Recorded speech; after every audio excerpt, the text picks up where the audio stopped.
Hey everybody, welcome to a bonus installment of Memes of the Week as promised. Please give this video a like or subscribe to help push it out to a new audience. Or subscribe to my Sandman 2 channel where it's actually monetized. That's on YouTube. Link is in the description. Before I get on with today's memes, here's a word from today's sponsor, Profit Specialist Group. Why let some woman use her points to fly her dog to Fiji first class? If you're a business owner, stop paying for your customers' reward points, bonus air miles, and cash back. Robert Rivera is a fellow MGTOW that helps businesses that take credit card payments get rid of those fees you pay to the bank. If you're accepting credit cards, he can save your company $6,000 or more annually on the fees. Watch the tutorial video or visit the Cash is King CC website. These sponsor links are in the description. Anyways, now on with the show. Number 1, meet the couple that opened their marriage to a divorced father so that they could grow emotionally and sexually together. Looks like the cuck on the right has been Tyroned.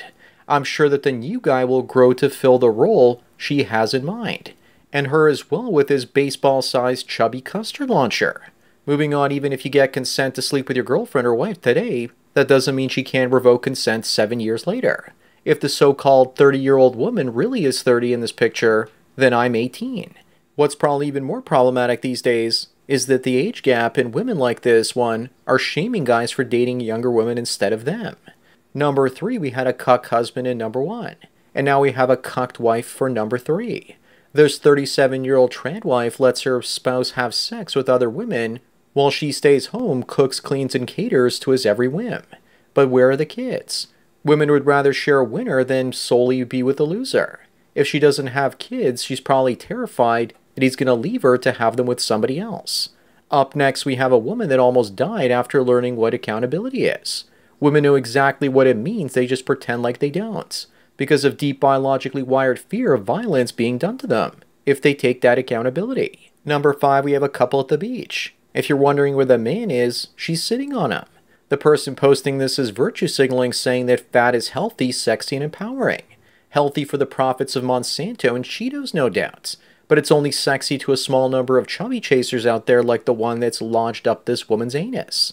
I also got a good laugh at the woman that posted this. Her last name is Lesby. Moving on, have you guys heard the joke about the 2 Indians that walked into a bar before? They go by their animal totems, lying dog and spread eagle. I hope the feds don't come and arrest me for sharing this meme like they've been doing lately. Number 7, we see that women expect everything from men these days, while they believe all they have to do is provide proper bedroom fun or a discount on their lonely fans. Women say that their past choices don't matter, especially in the bedroom. But of course, men's past choices matter because he became rich from those past choices.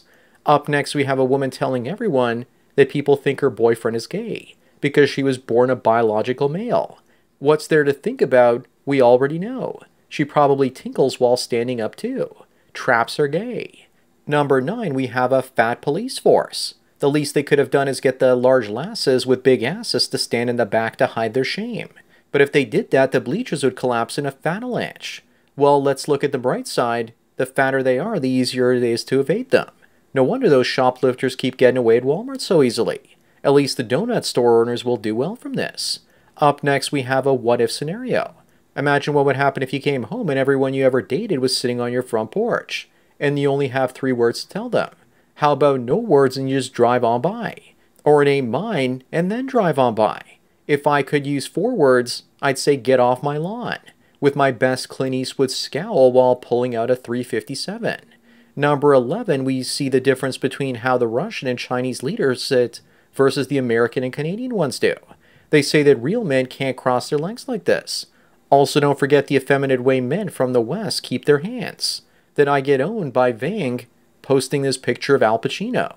I don't think so. Notice that he's leaning far back. If you lie down, you can easily cross your legs.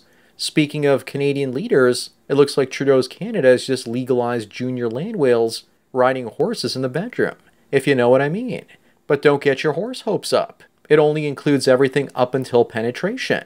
Number 13, we have another trad wife, mother making everything from scratch. Remember that a trad wife often becomes a trap wife. Women like this are just working hard for men to trust them. They're saying that I'm a traditional woman and traditional women don't get divorced. It's all about perceptions and you're not going to see the divorce coming until it's way too late. Moving on, we have the perfect example of how women make cooking complicated.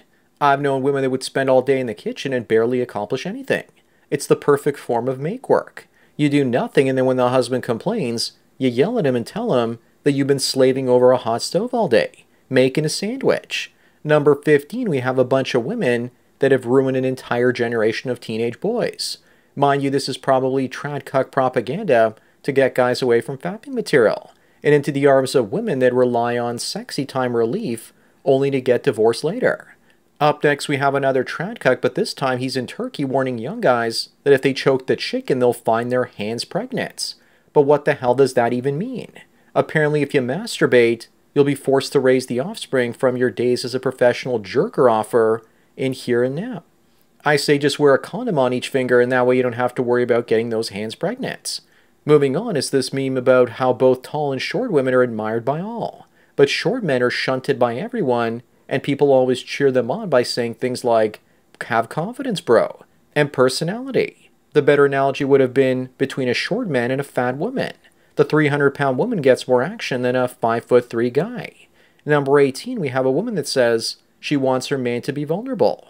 What women really mean when they say that is, tell me all your secrets so I can blackmail you or manipulate you later. It doesn't mean cry in her lap because no one wants to see a man cry. Not women, not dogs, not children, not men, nobody. It's repulsive. You being vulnerable is about her having control over you, not her getting cringed out by you. Up next, we see how the La Caquishas can dish out every insult in the world to you, and you're supposed to take it. But the moment you even start thinking about using the N-word, she starts to break down. To be fair, this isn't a racist thing. It's more of a female thing. They can dish out hurtful things all day, but the moment you start doing it back to them, they lose it and cry misogyny. Number 20 is Sly Stallone being sick of wokesters and now demands no woke crap on his new movie sets. But never forget that Rambo here is still for gun control. He may talk an alpha game, but he brings his beta game to the Second Amendment. I hope he's still not wearing masks on sets. But being his age, I don't blame him. All it takes is one sneeze to take Stallone down. Number 21, after we saw those obese cops, I guess now we see one in action. This is why body cams are a good idea to at least sometimes protect people from police themselves, especially when they steal stuff from you. She was caught stealing on her own body cam. That's what I call a Shaniqua moment. Up next, we have another repurposing remake of a great show, The X-Files. I bet you anything it's going to get canceled after only one season, just like Willow. Of course, they'll probably keep the smoking man because he's an evil old white man. The rest will be replaced by Black Scully because gingers are always race-swapped. And Chinese Mulder, of course. To be honest, I don't care if it's race-swapped so long as the writing is good. Number 23, we have Jenna Ortega, insulting men for urinating while standing up. If that's the case, then how does she explain that the average female restroom is a lot dirtier than the men's ones? It's all projection. A woman calling all men slobs before men have a chance to call them slobs first. It's the oldest trick in the book. Funny enough, this is actually a parody. So I got you with my belated April Fool's gag. Moving on, we have a Brazilian bad boy with 6 wives. And they're all willing to share him, and he's going to make babies with each and every one of them. Someone should tell him that the wife on the far left has muscular arms almost as big as his, and might actually be a dude. Then again, maybe he likes it that way. Imagine the child support payments when this goes wrong. This is the future. Up next, we have another female teacher that's been spared jail time for sleeping with one of her students, because the judges deem that she's not a predator. What would she have to do to be labeled one? Get together with a 13 or 14-year-old student instead. She also embraces life as a traddie. What the hell does that supposed to mean? Number 27, my favorite one for the week, and the last one, is a guy that went out on a date, but his girl didn't actually bring any money, so he had to eat alone. Always go Dutch, especially if you're Indian. Sunny is based and probably better for it. The thing that scares me is all the women in the comment section posting that this guy is great. They say that, but wait until the same happens on one of their dates. Then they won't be saying it anymore. So that's it for this special second Memes of the Week catch-up. Remember, I make these for free, so donate to the PayPal and Subscribestar links for more content like this. Anyways, enjoy the rest of your day, and cheers.